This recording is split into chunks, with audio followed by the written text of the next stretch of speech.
Halo, welcome back to my channel. Nah, untuk kali ini aku akan membahas tentang interview kerja di rumah sakit bagi bidan. Jadi banyak banget teman-teman bidan yang mau bekerja di rumah sakit, fresh graduate atau experienced midwife yang mungkin masih kebingungan untuk menghadapi proses interview ini. Siapa sih yang bakal nge-interview kita?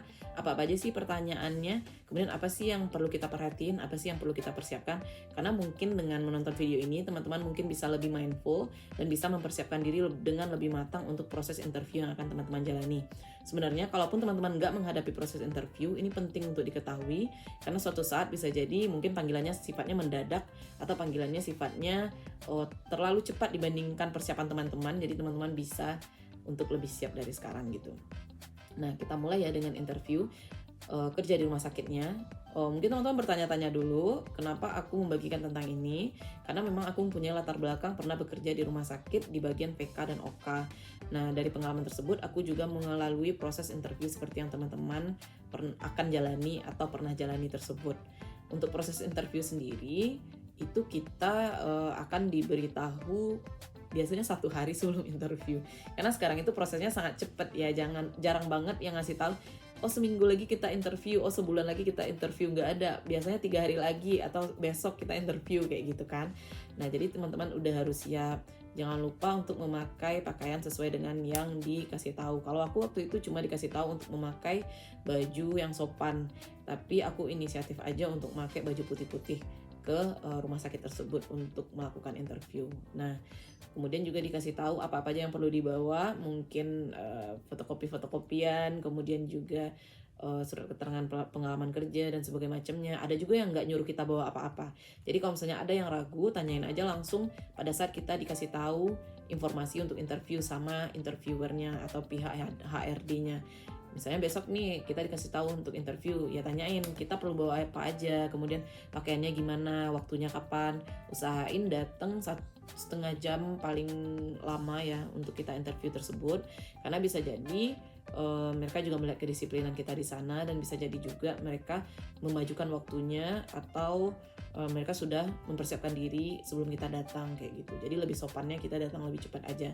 Untuk interview itu sendiri biasanya dalam satu ruangan itu ada 3 orang.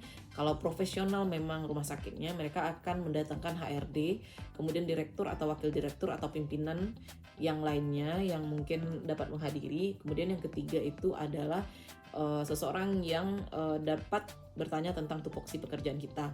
Misalnya teman-teman melamarnya sebagai bidan dan ternyata yang dibutuhkan untuk rumah sakit tersebut adalah bidan di ruang perinatologi, maka biasanya yang datang adalah karu perinatologi.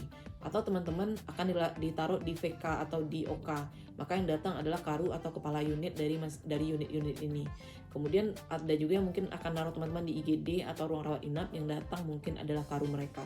Jadi teman-teman harus mempersiapkan diri di semua ini. Kalau teman-teman dapat gambaran dari orang yang bekerja di sana, yang dibutuhin itu orang di IGD ya, berarti oke, teman-teman bisa mempersiapkan diri untuk lebih fokusnya ke IGD-nya. Tapi kalau teman-teman nggak tahu, nggak ada clue sama sekali bakal ditaruh di mana, pelajari aja semua ruangan ini, karena pertanyaan-pertanyaan yang diajukan karu itu akan terkait dengan ruangan-ruangan ini. Oke? Nah, kita mulai dengan tahapan interview. HRD biasanya itu akan bertanya tentang diri kita. Jadi bisa perkenalkan diri Anda lebih lanjut gitu ya. Kemudian kita udah perkenalan diri nih. Kemudian akan ditanyain tentang latar belakang pekerjaan, latar belakang pendidikan, latar belakang keluarga juga. Tapi sifatnya bukan yang pribadi banget, tapi secara umum aja. Kenapa kita memilih pekerjaan ini? Kenapa kita memilih rumah sakit ini? Kemudian apakah kita ada komitmen untuk bekerja sesuai dengan kontrak yang ditentukan. Nah, itu akan diajukan oleh HRD. Teman-teman hafal aja ini. Kemudian improvisasinya mungkin banyak juga ya. Misalnya apa sih keunggulan kamu dan kelemahan kamu yang bisa menjadi pertimbangan kami kayak gitu ya.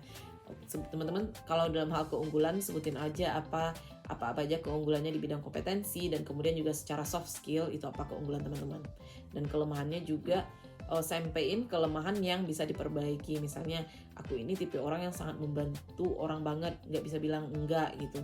Jadi kadang-kadang aku perlu lebih restrict terhadap diri aku sendiri dan lebih disiplin, mungkin seperti itu ya. Kalau untuk tips trik untuk menjawab wawancara, teman-teman bisa banget cari di TikTok, itu udah ada banget HRD yang udah profesional yang nge-share tips triknya, jadi bisa ikuti itu aja. Aku cuma ngasih gambaran atau overview-nya aja ya. Nah, HRD itu akan mengajukan pertanyaan-pertanyaan terkait hal itu. Kita akan berlanjut ke bagian karu. Nah, di sini pertanyaan-pertanyaan tentang kebidanan. Karena teman-teman seorang bidan, of course teman-teman harus tahu apa aja peran bidan kalau di rumah sakit dan tugas bidan di rumah sakit. Terutama di 4 ruangan yang aku sebutin itu tadi. Di IGD apa aja tugas kita, di VKOK apa aja tugas kita yang teman-teman ketahui. Kemudian di ruang rawat inap itu apa aja tugas kita, di perinatologi kita ngapain. Teman-teman harus ada gambaran besar tentang hal itu meskipun teman-teman fresh graduate. Karena fresh graduate pun sebenarnya kita udah dapat pengalaman kan pada saat kita melakukan praktek klinik dan segala macamnya. Jadi nggak bisa tuh nol banget kita di sana. Paling nggak kita udah berusaha. Jawabnya gampang aja kalau misalnya kita masih fresh graduate. Mohon maaf sebelumnya Bu, saya memang belum berpengalaman bekerja di rumah sakit, tapi sebelumnya saya pernah menjalani praktek klinik dan menurut saya peran dan tugas bidan itu adalah seperti ini. Hal itu juga saya cocokkan dengan materi yang pernah saya baca tentang peran dan tugas bidan di rumah sakit, di puskesmas dan bla bla bla bla kayak gitu ya. Jadi bisa banget jawabnya seperti itu. Nah, pertanyaan itu akan ditanyain oleh karu teman-teman. Teman-teman paham nggak bidan itu apa gitu. Ada juga mungkin yang teoritis dan akan nanyain pengertian bidan itu menurut ICM apa, ICM ya maaf, dan menurut IBI apa, menurut Kemenkes apa, kapan itu Hari Bidan Nasional. Ada juga mungkin yang teoritis seperti itu, tapi aku dapatnya lebih ke pertanyaan-pertanyaan tentang tugas-tugas dan tupoksi aku. Kalau misalnya terjadi pasien gawat darurat di VK, misalnya pasien shock, itu apa yang dilakukan.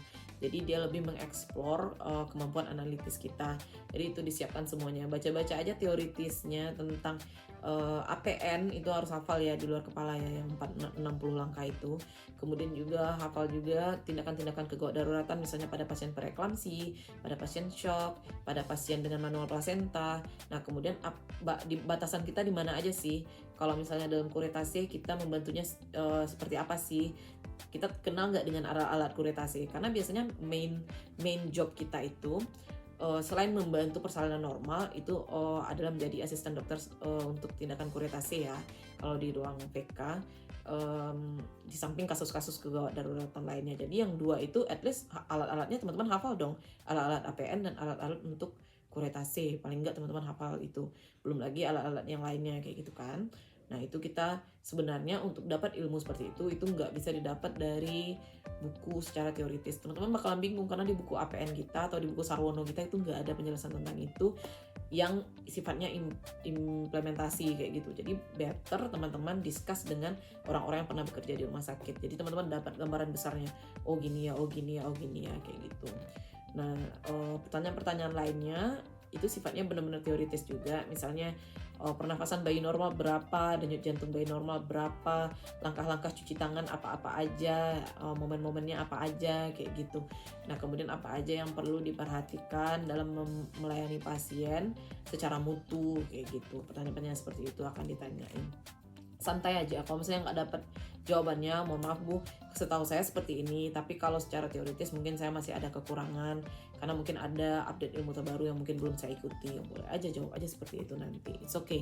Yang penting nggak yang benar-benar pelangap-pelongo gitu, yang benar-benar nggak tahu apapun. Maaf Bu, saya fresh graduate jadi belum tahu apa-apa. Itu bukan jawaban yang bisa diterima kalau menurut saya. Jadi better teman-teman discuss dulu dengan orang-orang yang pernah bekerja di rumah sakit, tanya-tanyain gitu ya. Kemudian paling nggak dapat gambaran tentang 4 ruangan ini seperti apa pekerjaannya, shiftnya seperti apa gitu. Lanjut, kalau misalnya rasanya teman-teman oke, biasanya ada orang yang wawancaranya 2 lapis gitu. Yang di tahap ini HRD sama Karu dulu atau K-unit dulu, besoknya baru sama direktur. Ada yang langsung sekali 3, aku yang sekali 3 langsung. Jadi direktur itu nanya, kamu kalau misalnya lebih ke komitmen ya sebenarnya, dia nanya juga gaji kamu berapa yang kamu inginkan kayak gitu. Kemudian itu kita udah punya ya pandangan terhadap kemampuan kita dan pandangan terhadap kemampuan rumah sakit memberikan gaji terhadap karyawannya. Jadi kita menakar angkanya di sekitar segitu gitu. Dan kemudian juga untuk pertanyaan yang diajukan direktur itu adalah komitmen. Kamu benar-benar bakalan sesuai dengan kontrak nih untuk pekerjaan kedepannya. Kalau misalnya ada tes CPNS, apakah kamu akan keluar di luar kontrak? Dan kemudian juga hal-hal yang terkait dengan visi misi kita dengan rumah sakit. Saya nanti akan ada program seperti ini. Kamu bersedia nggak saya taruh di sini? Padahal kamu juga saya taruh di bagian VK. Hal-hal yang sifatnya prinsipil dan kemudian tegas komitmen itu adanya dari direktur, pertanyaan-pertanyaan yang seperti itu. teman-teman siapkan aja. Kalau misalnya memang nggak sesuai dan dengan teman-teman, jawab aja sesuai dengan teman-teman, apa yang teman-teman inginkan. Karena kalau teman-teman sifatnya memanis-maniskan diri pada saat interview, nanti pada saat teman-teman bekerja, teman-teman akan kesulitan sendiri untuk memenuhi ekspektasi atau janji awal yang telah teman-teman bikin. Jadi realistis aja. Misalnya seperti aku nih, kamu nggak bisa kuliah ya selama kamu bekerja di sini ya, dan saya berharapnya kamu itu bekerjanya lama sampai 10 tahun. Jadi saya akan bikin program Gentle Bird, saya akan kembangkan, kamu yang akan mengembangkan. Ibunya bilang gitu. Saya bilang karena nggak setuju dengan itu kan. Kalau untuk pengembangan diri, saya mungkin cuma bisa di sini sekitar 3 tahunan. Saya ingin kuliah lagi Bu, karena saya ingin mengembangkan ilmu saya lagi.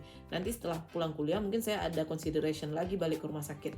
Tapi untuk pengembangan diri di usia saya masih muda, saya masih ingin melanjutkan kuliah. Dan ternyata ibunya terima-terima aja kok, bukannya dia yang kasih ultimatum 10 tahun terus saya nggak boleh keluar, nggak gitu juga gitu. Jadi boleh kita menjawabnya sesuai dengan kemampuan dan keinginan kita gitu. Jadi mungkin segitu gambaran tentang interview kerja rumah sakit. Untuk detail pertanyaan-pertanyaannya akan kita bahas di video-video yang berikutnya mungkin, atau cara-cara menjawabnya sesuai pengalaman aku mungkin aku akan bahas di video berikutnya. Nah untuk ini sekian dulu, teman-teman silahkan komen kalau misalnya ada pertanyaan. Terima kasih.